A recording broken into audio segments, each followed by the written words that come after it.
Assalamualaikum warahmatullahi wabarakatuh. Waalaikumsalam warahmatullahi wabarakatuh. Ustadz, bukankah istri yang cerewet itu adalah hidayah buat suaminya? Bukankah suaminya tinggal nurut saja karena apa yang dikatakan istri itu adalah biasanya benar-benar kejujuran? Karena istri tahu persis kelemahan atau kekurangan dari suami. Jadi ketika dicereweti tinggal memperbaiki diri. Masya Allah.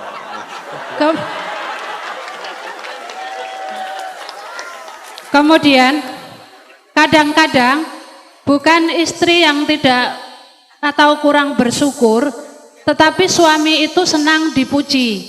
Padahal kata Ustadz Abdul Twasikal, ketika ada yang memuji supaya dilempar dengan pasir kayak nggak salah. Apakah seorang istri juga karena suami butuh dipuji, apakah boleh memuji, dan bukankah pujian itu juga merampas haknya Allah bagi para suami yang senang-senang dipuji itu? Masya Allah. Kemudian, Loh, berapa pertanyaannya Ustadz? Dolim itu boleh dibalas dengan dolim kan? Kalau suami mecah piring, bolehkah istri juga memecahkan piring? Masya Allah. Iya. Yang terakhir, Wah, ini sekawan ini, Bu. bukankah yang bisa berjumpa dengan Allah itu adalah orang yang qalbun salim? Kemudian bagaimana caranya untuk bisa qalbun salim? Lalu apa yang menyebabkan tiba-tiba tidak bisa jadi sholat malam? Lalu apa yang menyebabkan sholat tidak khusyuk? Billahi taufiq wal hidayah. Wassalamualaikum warahmatullahi wabarakatuh. Waalaikumsalam warahmatullahi wabarakatuh. Berarti ibu tinggal tinggal satu pertanyaan lagi. Iya. Assalamualaikum warahmatullahi wabarakatuh. Waalaikumsalam warahmatullahi wabarakatuh. Saya mempunyai 3 pertanyaan. Sama lagi. Setunggal mawon. Nggih, monggo. Monggo. Yang pertama, bagaimana cara menyembuhkan penyakit dengan menggunakan ayat-ayat Al-Quran? Yang kedua, bagaimana cara menghadapi orang yang suka mengadu domba? Dan yang ketiga, apa hukum orang yang suka memanfaatkan orang lain? Demikian, terima kasih atas jawabannya. Wassalamualaikum warahmatullahi wabarakatuh. Waalaikumsalam. Satu lagi dari Bapak wonten? Ini mau jawab pertanyaannya Ibu kayaknya, Ustaz. Bapak-bapak, Bapak satu aja sini. Ini dari toko Saking Bidang Sari. Ini jauh nih Ustadz, nih Gunung Kidul paling utara. Masya Allah. 40 kilo itu.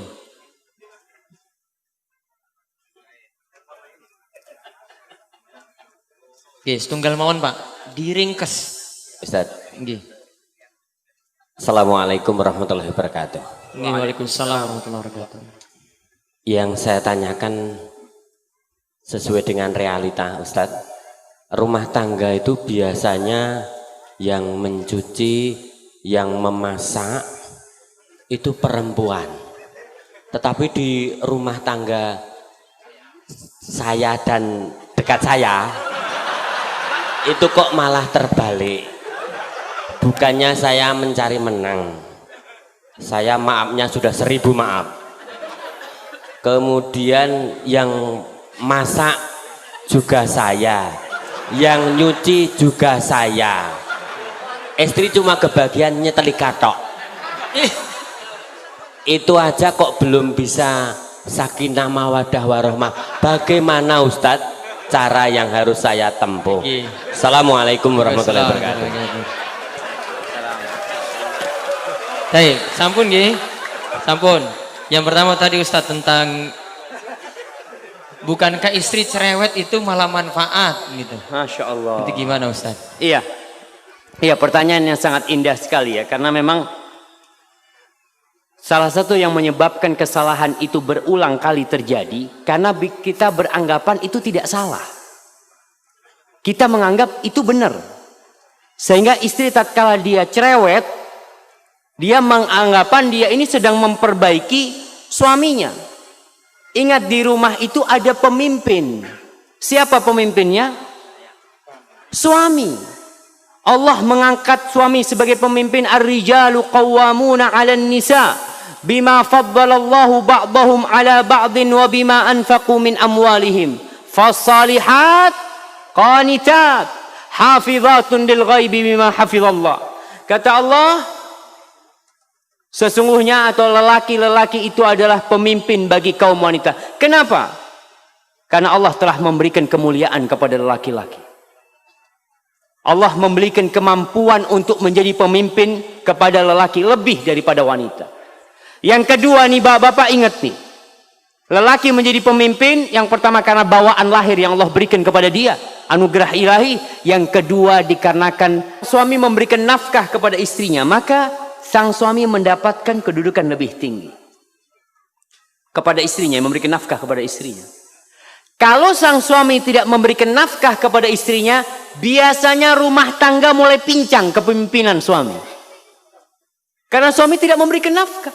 Dia jadi pemimpin karena memiliki kewajiban memberikan nafkah.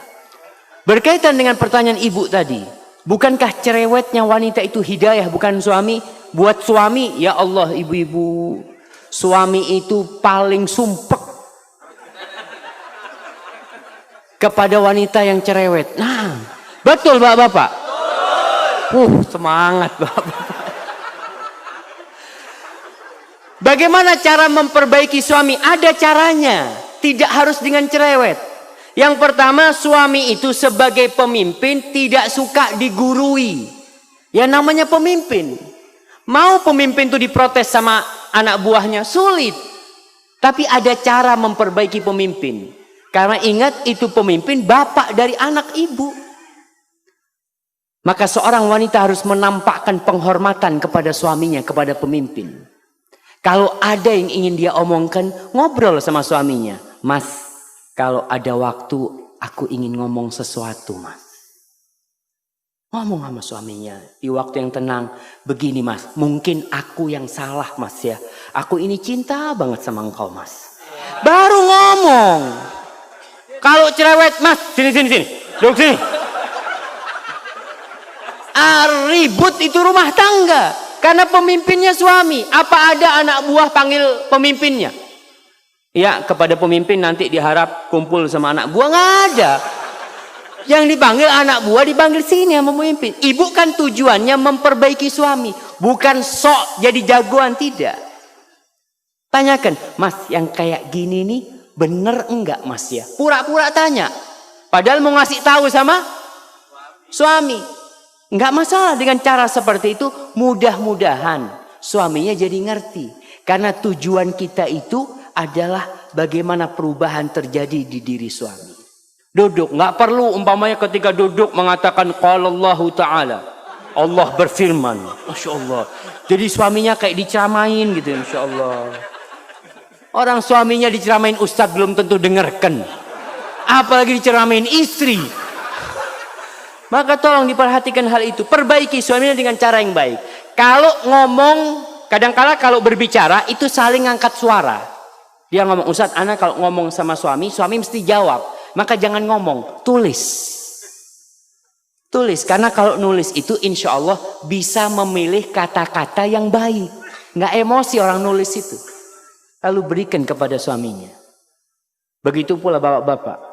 Kalau ingin menasehati istrinya, jangan di depan anak-anak, jangan. Jangan di depan orang, jangan. Ketika semua anak-anak sudah tidur ya, di kamar berduaan, katakan kepada istrinya, Dek, nggak ada wanita yang lebih aku cintai daripada dirimu di muka bumi ini. Masya Allah. Itu istri dapat kayak gitu, Masya Allah. Baru kasih nasihat. Tapi kalau ngasih nasihat, Dek, aku benci sama engkau. Allahu Akbar. Yang kedua tadi langsung terjadi piring yang saling pecah. Baik Ustaz. Mungkin seperti itu. Kalau ingin memperbaiki suaminya, karena wanita ini yang solehah adalah yang tunduk dan taat kepada suaminya. Taat sama suaminya. Hadza wallahu a'lam bishawab. Dan wanita yang taat itu insyaallah akan menjadi penghuni surga Allah Subhanahu wa taala. Baik. Yang kedua, ini pertanyaan nggak perlu dijawab semua satu waktu antum terbatas. Gimana kalau zolim tadi dibalas zolim? Masya piring Allah. pecah dibalas piring pecah. Insya Allah. Makanya mungkin harus ganti piring jamaah. Orang kalau suka dolim-doliman kan lempar-lemparan piring. Kalau cuma punya satu lusin di rumah nggak cukup dolim-doliman itu cuma. Bukan jamaah. Allah subhanahu wa ta'ala menjelaskan kepada kita bagaimana menghadapi orang yang dolim. Bagaimana menghadapi syaitan dan bagaimana menghadapi manusia. Kalau menghadapi syaitan tidak ada cara kecuali a'udzubillahi minasyaitonir rajim. Tapi kalau menghadapi manusia yang berbuat jahat, yang berbuat zalim, Allah katakan idfa billati hiya ahsan. Fa idzal ladzi bainaka wa bainahu adawatun ka'annahu waliyyun hamim. Kata Allah, balaslah orang yang berbuat buruk kepada kalian dengan yang lebih baik, jamaah. Subhanallah. Kita disuruh membalas yang lebih baik. Karena apa? Ini suami kita, suami ibu-ibu nih. Ini istri kita. Kita ingin memperbaiki, bukan ingin zalim-zaliman. Dan orang yang berbuat kezaliman, ingat, Allah mengatakan, ya ibadi inni haramtu zulma ala nafsi wa ja'altuhu bainakum muharraman fala tadzalamu. Wahai hamba-hambaku, aku mengharamkan kezaliman atas diriku. Dan aku menjadikan perbuatan zalim itu haram untuk dilakukan oleh kalian. Maka kalian jangan saling menzalimi. Jadi kalau ada orang berbuat jahat, manusia ini alhamdulillah, basicnya dia itu dasarnya baik. Kalau dia memecahkan piring ya, kita mengatakan, iya mas, astagfirullah, aku mohon maaf, aku mohon ampun kepada Allah. Selesai masalahnya. Tapi kalau piring dibalas dengan piring, apa yang terjadi? Masya Allah. Maka tolong diperhatikan, jangan saling berbuat zalim, tapi saling memaafkan. Kalau sang suami menzalimi istri, memukul istrinya, atau melemparkan sesuatu yang melukai istrinya, ingat Allah itu tidak pernah tidur. Dan Allah mencatat hal itu. Serahkan kepada Allah Jalla Jalal. Hadza wallahu a'lam bissawab. Naam. Yang terakhir Ustadz, ini karena terbatasnya waktu. Yang tadi pertanyaan tentang rumah tangga, malah suami yang nyuci, yang masak, istri cuma dapat nyetrika saja. Nyetrika. Dan dia merasa rumah tangga ya tidak sebaik kalau dijalani seperti itu. Bagaimana Ustaz? Subhanallah. Kenapa kok bapak yang masak? Ana takut bapak ini memang koki gitu. Istri nggak ada waktu, istri kerja. Itu permasalahannya berarti. Kurang. Enggak, jadi perlu diketahui tadi. Seorang suami jadi pemimpin karena suami memberikan nafkah kepada istri. Tapi kalau istri yang bekerja, itu mulai permasalahan. Karena tugasnya istri akan pindah kepada suami. Maka perlu dirubah. Tetap istri tugasnya lebih banyak di rumah. Ngurusin anak-anak, aku yang akan mencukupi. Maka insya Allah dengan cara seperti itu dan saling memahami. Namun kalau memang istrinya yang punya rezeki lebih besar. Seperti kisahnya Abdullah bin Mas'ud radhiyallahu ta'ala anhu. Abdullah bin Mas'ud ini miskin. Istrinya alhamdulillah. Dia bisa bikin tenunan, bikin sesuatu dijual dapat duit. Tapi istrinya solehah. Tidak pernah merasa dia yang intervensi kepada suaminya, enggak. Dia tetap menjadi anak buah. Namun kadangkala memang kerjaan di rumah harus dibagi. Karena istri yang bekerja, yang dapat nafkah. Selama kerjaan istri itu halal dan sesuai dengan syariat, ya kita harus saling memahami. Tapi seorang suami tetap harus berusaha bekerja untuk memenuhi kebutuhan rumah tangga. Hadza wallahu a'lam bissawab. Mungkin itu yang bisa Anda sampaikan. Nggih, niku mawon. Assalamualaikum warahmatullahi wabarakatuh. Assalamualaikum. Gimana? Menarik kan videonya? Saksikan video-video UFIT TV lainnya di www.ufit.tv. Nonton UFIT TV yuk!